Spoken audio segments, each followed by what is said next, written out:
সকাল 11টা থেকে রাত 9টা।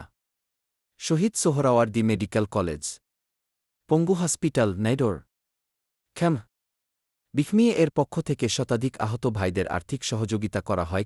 এ প্রতিদিন অনেক নতুন রোগী আসছে। প্রায় সকলের আর্থিক সহযোগিতার প্রয়োজন হয়, অনেকের কাছে এখনও পৌঁছাতে পারিনি, তবে সর্বোচ্চ চেষ্টা করে যাব ইনশাআল্লাহ।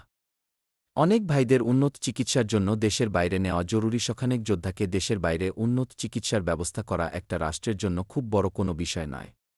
দরকার হলে স্বাস্থ্য মন্ত্রণালয়ের পক্ষ থেকে বড় বড় ব্যবসায়িক প্রতিষ্ঠানকে ৫-৭ জন আহতদের চিকিৎসা ব্যয় বহনের জন্য যোগাযোগ করিয়ে দেওয়া হোক।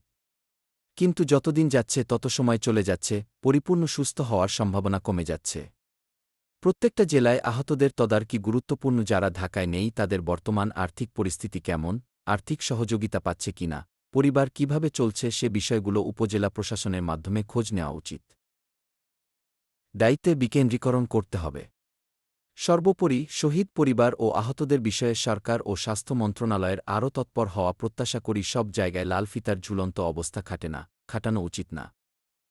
প্রশাসনে বসে যারা ইনুমিনু করে স্বৈরাচারের দোসরদের পুনর্বাসন করছেন তাদের হিসাব আমরা নিব।